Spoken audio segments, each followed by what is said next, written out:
What's the single biggest mindset shift that helped you go from engineer to founder?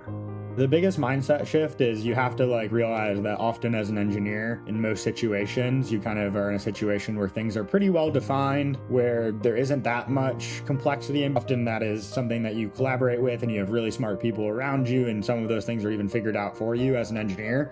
To being a founder is you have to take ownership of all of that, right? And you have to be the person that ultimately figures out what bets to make and how to go about testing those hypotheses you have and running the experiments that matter and letting the things go that don't, right? I always like to say, anything that's important in an early stage startup will come up again. So don't worry about creating a giant task list of all the things you want to do. If it comes up again, it will be important. If it doesn't, it probably wasn't that important. Luckily, I moved from being an engineer to a product manager to a founder, which I think actually helps you kind of with this spectrum, because as a product manager, you have a little bit more ambiguity, a little bit less defined problems, a little bit more confusion that you don't necessarily have as an engineer.